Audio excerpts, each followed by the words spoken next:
Hello, good morning, guys. This is Dr. Cool Auto Fix.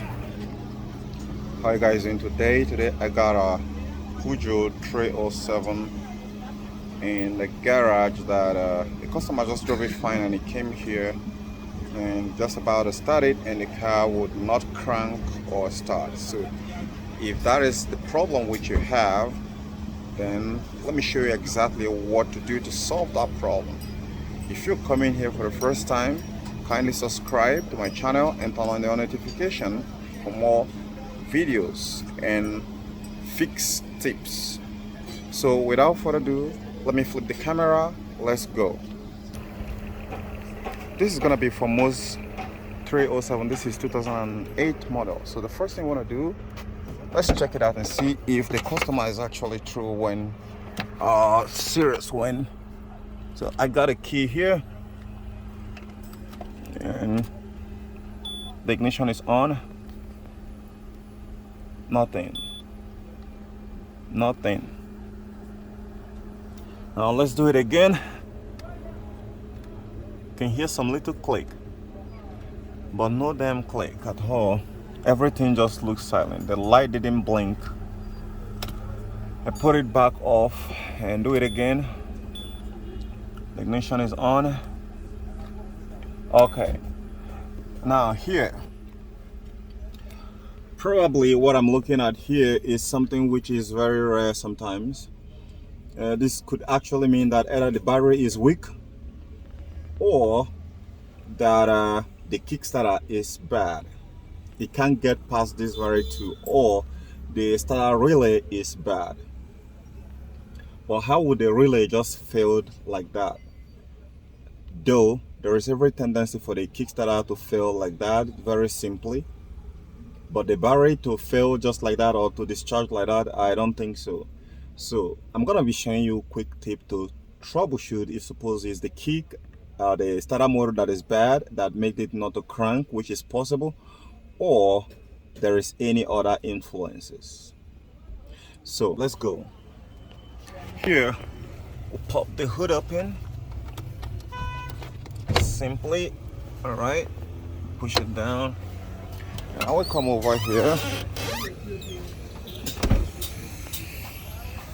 So go ahead and now, in order to confirm if suppose the kick is the problem, there is a simple test which you can actually do. From here we can decide to give the starter motor a power and see if it's gonna work. And what you want to do first is you come over here and turn the key in the ignition position and leave it that way. Then you come back here. Now when you open this fuse box, put it on the side. Then you want to find this socket over here. And this socket, the biggest wire there, which is this guy right here, as you can see right now, we have braced it. You need to use this a sellotape to actually tape it up. Now what you want to do here, with the ignition on, you want to find a jumper wire here. All right, a jumper wire, and connect it from here and set it to tap here just a little bit. Tap it and hold it steady. If it is, tap it and hold it a little bit. If it's the kick that is bad, you should hear a clunking noise and the engine wouldn't spin or crank. But if suppose the kick is in a very good condition, the engine should kick, it should crank. But if you tried it and it doesn't make any single sound, then potentially what that means is that the kick is bad. You need to replace the kick. If suppose the car has been resting for quite a long time before you try to crank it, and it's not just like the customer that came over here and his will not start, then you want to test these two probe here and see if you're getting up to 12.6 or 12.7. From 12.3 to 12.6 is okay. As soon as you get that, then it means the battery is not a problem. But if you're getting anything less than 11 volts, then the battery could actually be the problem and not from the system. When you have done that, then the next thing which you want to do, if suppose the problem persisted, is to go ahead and check the fuses within here. And in my own case, let me get something here, because the one which I performed this kind of problem on initially was on Peugeot 406. So I am certain that their own fuse for the Kickstarter is gonna be hidden somewhere within this very compartment. So let me get my multimeter on and let's check it and see exactly which one could be responsible. So before doing so, want to come back here because you don't want to short anything and turn it off. I'll get my multimeter and we'll get back. Okay, here I've got my multimeter, so let's go. Now over here, if you're not so completely sure of what you're doing, then there is a safe way to do this. You want to go ahead and disconnect this, right? Simple drag up and leave it somewhere here. Now what you want to do next is, first and first, turn this to continuity, right? And you should touch the two probe. You should make a beep sound. Okay, now what we want to be targeting here, since it's a power going to the Kickstarter, definitely is going to be from 20 amps fuse and above. So if we take a look at it here, we have a 20 amp fuse here, we have 40, we have 30, we have 40 here, we have 30, we have 40 here, we have 20 here. So if you don't have a multimeter to be able to check it, since you've removed the battery probe, no problem. You want to get a long nose plier like this, and you want to go ahead and pull them off one after the other, right?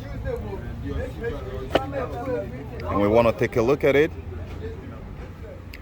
If any of them is blown, then you know that could be the problem. So this time here, I'm just doing this for most of you who will not have a multimeter. If you have multimeter, then there is no need of you to actually pull it off. As I'm showing you right now, you can go ahead and test it. You can go ahead and use it and test it, and you should be able to find the problem. So let's go ahead and pull this one, and this is in a very good condition.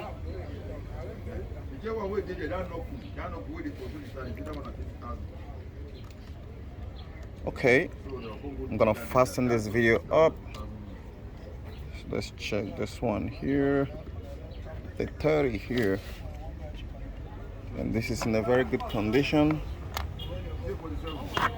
Okay, so we're gonna put it back in there.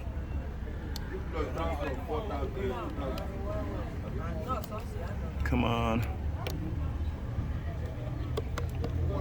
Okay, what we got there is 15. We got 40 here. I'll grab it.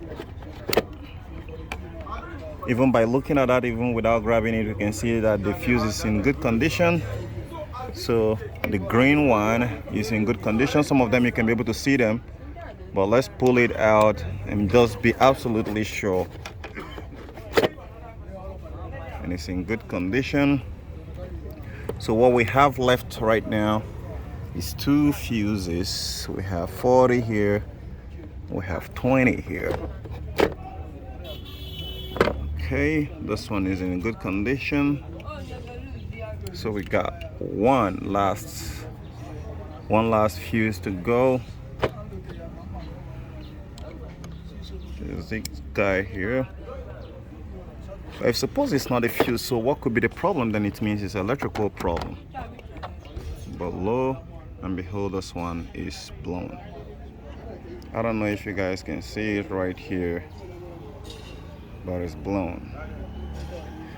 So in order to be sure, let's use a multimeter and test it and be absolutely sure. And so since I'm using one hand, I can just stick it up here. Let me just stick it somewhere here, and we test it and see what happens.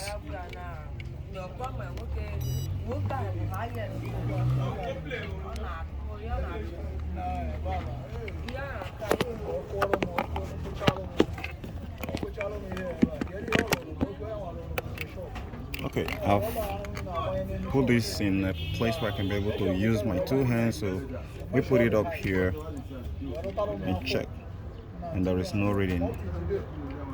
No reading. It reads. So check it again. No reading. So this is the problem. So a simple replacement of it is gonna make a change. And this, I don't recommend you to do this, but if you're in a very tight spot, you can just use this to start it up. Then I'm certain that this is actually gonna solve this problem. For a test subject, after that, you will go ahead and replace it.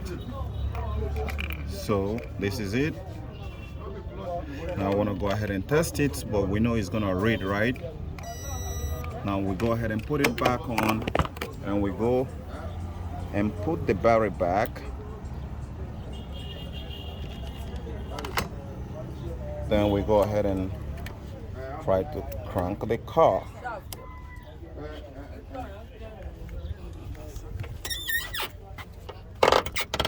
Okay, here is a key into the ignition. Here we go.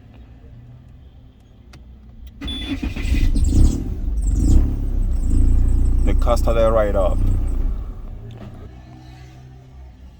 Okay guys, give this video a thumbs up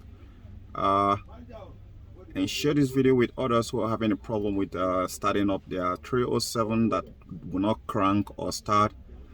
And I'll catch you guys later. Bye for now.